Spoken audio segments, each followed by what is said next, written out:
میرا سوال ہے کہ قرآن کریم میں بیان ہے کہ حضرت محمد صلی اللہ علیہ وسلم اس دنیا میں سب سے بڑے نبی ہیں.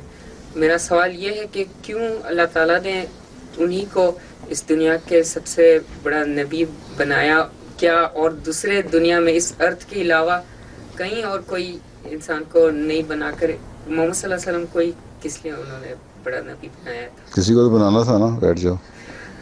ہیں کسی کو بنانا تھا نا. جی کوئی اور ہوتا تم کہتے اس کو کیوں بنایا؟ جی پھر سوال یہ ہے کہ سوال تمہارا یہ ہے کہ آن وسلم کے بارے میں یہ ہے کہ سب سے جو اللہ تعالیٰ کو سب سے زیادہ پیارے نبی ہیں، ٹھیک ہے، جی اور شریعت جو ہے ان پہ کامل ہوئی ہے، جی ٹھیک ہے، جی یہی سوال ہے نا.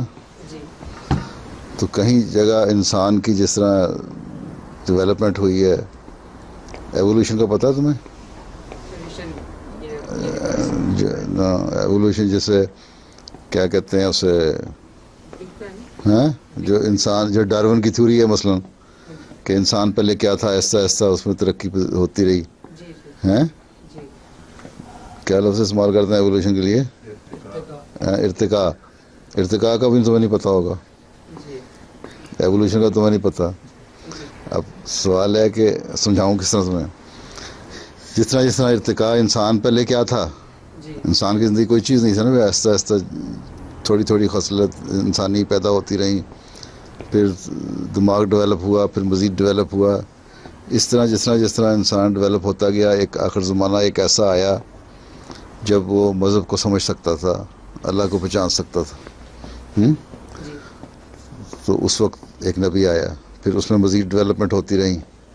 آج جو زبان ہے، ہر ایک چیز الیکٹرانک ہے، ہیں، تو اسی طرح مذہب کا بھی ارتقاء ہوا، ٹھیک ہے.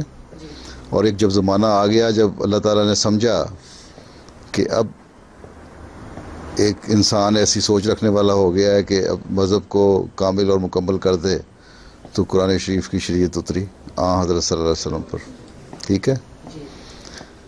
اور یہ تو تمام نبیوں کو پہلے ہی پتہ تھا کہ ایک زمانہ آئے گا جب اس طرح ہوگا، ٹھیک ہے. اسی لیے حضرت ابراہیم علیہ السلام نے بھی جو دعا کی تھی نا، کوئی دعا اللہ تعالیٰ نے ان سے کروائی تھی کہ جب ایسا نبی آنا ہی ہے اس زمانے میں تو وہ میری نسل میں سے آئے. اللہ تعالیٰ نے اس دعا کو قبول کیا اور حضرت اسماعیل کی نسل میں سے وہ نبی آیا، تو اور شریعت کامل ہو کے اتری اس پہ. تو ہم یہ کہتے ہیں کہ جب ایک زمانہ آ گیا اور شریعت کامل ہو گئی، تو اس وقت جو نبی مبعوث کیا وہ حضرت صلی اللہ علیہ وسلم تھے. قرآن کریم کی ان پہ نازل ہوئی تعلیم، اور قرآن کریم ایسی تعلیم ہے جو آج کل کی جتنی نئی ایجادات ہیں، نئی ڈیولپمنٹ ہیں، نئی روشنی ہے، ان سب کے بارے میں اس میں علم ہے، اس نے دیا ہوا ہے. سمجھ آئی؟ اس لیے جو بھی ابھی تک جو معلوم دنیا ہے ہمیں، اس میں حضرت صلی اللہ علیہ وسلم کا بڑا مقام ہے.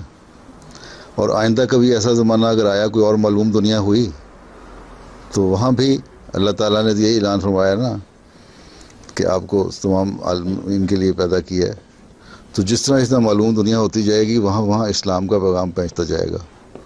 مذہب آخر میں اسلام یا دنیا کی زندگی حضرت آدم سے شروع تو نہیں ہوئی، 6000 سال پرانی تو نہیں ہے. آسٹریلیا کے جو پرانے نیٹو لوگ ہیں ان کے تو کہتے ہیں 45,000 سال پرانے ہیں.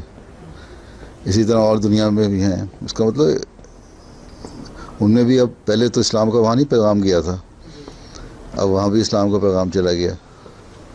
اب ہمارے ایبوریجنز میں سے کچھ مسلمان ہو گئے.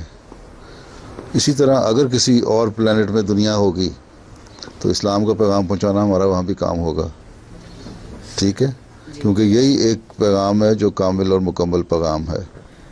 ٹھیک، تسلی ہوگی؟ جی چلو.